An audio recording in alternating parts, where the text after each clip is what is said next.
Bonjour à tous, mon nom est Dixie Kiyindu, je suis disciple du prophète Mukungubila. Je viens aujourd'hui vers vous. Déjà, je vous salue, vous tous qui êtes de par le monde, Badegunanga Nyoso, ya Mokili Bobimba, Bana Belgique, Bana France, Bana USA, Bana Canada, Mbotina Bino Nyoso. Donc, je viens vers vous aujourd'hui vous parler de cet homme que vous avez tous vu, que vous avez beaucoup d'entre vous que vous avez découvert le 30 décembre 2013. Parce que vous avez vu les événements qu'il y a eu dans notre beau pays en RDC, que ce soit à Kinshasa, à la RTNC, au Konchachi ou encore à l'aéroport, et aussi à Lumbashi, et ailleurs, à Kinsangani, Kindu, tout cela, vous avez été témoin de tout cela. Et donc c'est par rapport à ces événements-là que je voudrais vous parler de cet homme. Qui est-il? Qu'est-ce qu'il a déjà fait? Et donc pour commencer, je vous parle de sa naissance. Il est né en 1947 à Kisala, dans le Katanga, de Mwamba Mutombo Esiasia et de Kabila Léoni. Il a passé son enfance à Kalemi. Et je pense que tous ceux qui connaissent Kalemi, ou en tout cas tous ceux qui ont vécu dans les années 70 ou 70 comme on dit chez nous, dans les années 80, 90 ou 90 comme on dit chez nous, connaissent assez bien cet homme. Il a commencé à prêcher, à enseigner la parole de Dieu en 1977, à la suite d'une visitation de la part de l'ange. Et donc, il a commencé dans la ville où il vivait, Kalemi, puis Lumbashi, Kinshasa, Brazzaville, jusqu'à Pointe-Noire. Et donc on voit que c'est quelqu'un qui a une portée nationale. Et on peut même aujourd'hui, on est en capacité de vous dire aujourd'hui qu'il a une portée internationale. Parce que parmi ceux qui le suivent aujourd'hui, il y a beaucoup d'Ivoiriens, il y a beaucoup d'Haïtiens, il y a des Gabonais, il y a de partout. Ceux qui le suivent aujourd'hui. Même aux États-Unis.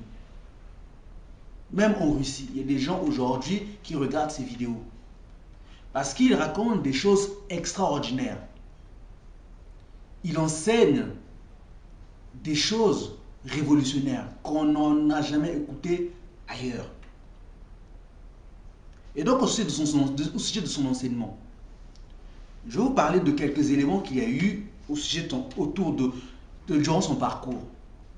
Je vais parler d'un fait précis que tout le monde connaît, la conférence nationale souveraine du début des années 90. Quand partout dans le monde, surtout en Afrique, les pays organisaient des conférences nationales, au Congo aussi on a fait pareil. Le président Mobutu donc a organisé cette conférence nationale où tous les opposants, où tous les dirigeants politiques sont venus et commencer à donner des solutions. Mais Mukungubila, à cette époque, qu'est-ce qu'il va dire? Il va dire que non, mes frères, ce n'est pas le moyen pour le peuple congolais aujourd'hui de faire sa paix, de trouver sa paix. Ce n'est pas ça le bon moyen. Mais il faut que le peuple congolais comprenne d'abord qui il est, quelle est sa destinée, quelle est la chose qu'elle a au milieu de lui pour pouvoir avancer. Il est même demandé à parler à la nation. Cela lui avait été accordé, donc la publicité avait commencé à passer sur à l'époque c'était l'Ozéa Tétélé Zahir. La publicité avait commencé à passer, mais au dernier moment ça avait été annulé. Il avait dit, ah Congolais,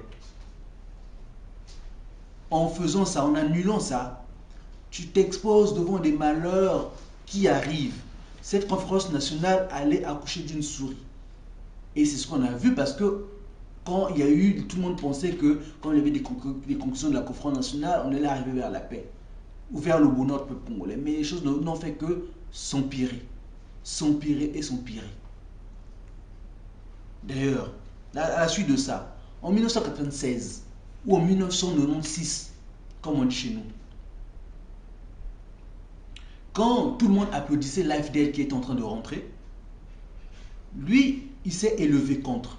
Il est allé à contre-courant de tout le monde. Il a dit, mes frères, ceux qui entrent là, cette armée qui rentre là, ce n'est pas une armée de libération, mais c'est une armée d'invasion, c'est une armée d'occupation. Ne les accueillez pas, ces Rwandais, ces Ougandais, ne les accueillez pas.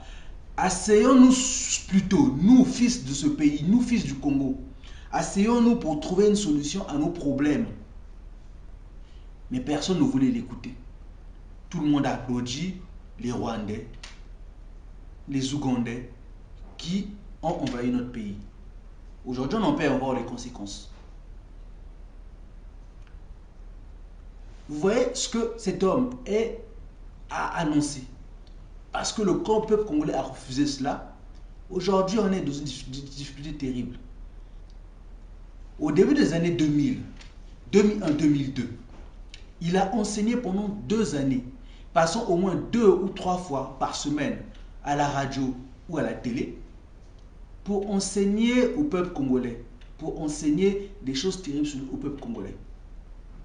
Quand les hommes de Dieu étaient en train de distraire le peuple avec les mabonza, les miracles, les ceci et cela, lui, il enseignait une parole révolutionnaire. Il enseignait au peuple congolais quel était son destin. Il enseignait au peuple congolais quelle était son identité. Il enseignait au peuple congolais quelles étaient les choses qui devaient le mener vers le bonheur, vers la paix. En 2006, lui, le prophète Mukungubila, s'est présenté aux élections. Quand il s'est présenté aux élections, juste après avoir déclaré sa candidature, il a été attaqué par les forces spéciales de Kanambe, chez lui à Montfleury. Il était attaqué. Grâce à Dieu, il n'y a pas eu ce jour-là de mort. Mais c'était un jour terrible que tous les gens de Montfleury vous raconteront. Que c'était quelque chose d'incroyable. Au-delà de ça, dans ces années-là, 2004 jusqu'au jour, il a beaucoup enseigné au peuple congolais. Quand Kunda Batouari et son peuple, les Tutsis, étaient en train de passer dans la presse, se déclarer non, les Tutsis sont des Juifs, tout ça. Le prophète Mukungubila est descendu encore une fois dans l'arène. Il a enseigné, il est venu, il a parlé dans la presse. Ces éléments, vous pouvez les retrouver dans les archives de Tropical Nord. D'ailleurs, on vous les fournira à nous. Il a parlé et il a enseigné bibliquement, démontrant que les Tutsis ne peuvent pas être Israël. Parce que quand Dieu travaille avec un peuple, il y a une marque qui leur met. Parmi ces marques, il y a même la circoncision. Or, eux, ils sont des simples d'incirconcis, les Tutsis. Comment un incirconcis peut se dire peuple de Dieu? Alors que c'est la base même. Quand Abraham a commencé à parler avec Dieu, à plus de 80 ans, Dieu l'a obligé à se circoncire. C'est biblique. Et les Tutsis jouent là sur les clercs rwandais. Et Mukungubila a condamné ça, a démontré que c'était un leurre, que c'était une bêtise. D'autant plus que c'est un peuple qui dort avec les animaux. Quand un frère meurt, ils ne sont pas trop tristes, mais quand un bœuf meurt, le gars il est inconsolable, le monsieur est inconsolable. Est-ce que Dieu peut travailler avec un tel peuple qui ne sait même pas quelle est la différence entre l'homme et les animaux? Un peuple aussi meurtrier. Le prophète Mukungubila, dans ces années-là, a enseigné beaucoup d'autres choses. Il a enseigné par exemple la bannière. Cette bannière-là, qui aujourd'hui est en train de défendre l'identité, le peuple congolais, l'unité du peuple congolais, il a enseigné à la télé. Toutes ces choses qui doivent faire partie de notre identité, il les a enseignées. Il a enseigné le fondement du pouvoir, démontrant que le pouvoir, la base même du pouvoir, ça se trouve là-bas chez nous. À tel point que le Seigneur Jésus, avant d'être ce qu'il avait, il avait dû aller en exil en Égypte. Et le prophète Mukungubila nous a démontré bibliquement que cette Égypte-là, c'était chez nous. Parce que l'Égypte, c'est le pays de Cham. C'est le pays des Noirs. Il a démontré que c'était là-bas chez nous. Bibliquement. Il a démontré que De Gaulle, avant de pouvoir gagner et de prendre le pouvoir, il avait dû faire un parcours là-bas chez nous, au Congo. Même si c'était au Congo-Brazzaville, mais l'homme déjà a démontré que c'est le même pays. Bibliquement, il a démontré qu'il fallait passer par là. Il a enseigné beaucoup d'autres choses. Il a enseigné l'idéologie de la restauration. Ce dont on a besoin aujourd'hui, nous, peuple congolais, pour pouvoir vaincre le combat. Par exemple, le 28 décembre 2012, il a lancé un appel dans une vidéo. Il demandait qu'on se mobilise pour défendre la terre de nos ancêtres. Il a parlé ce jour-là. Il a dit, il a averti le poltron Kanambe. Il lui a dit qu'il ne joue pas avec le peuple congolais.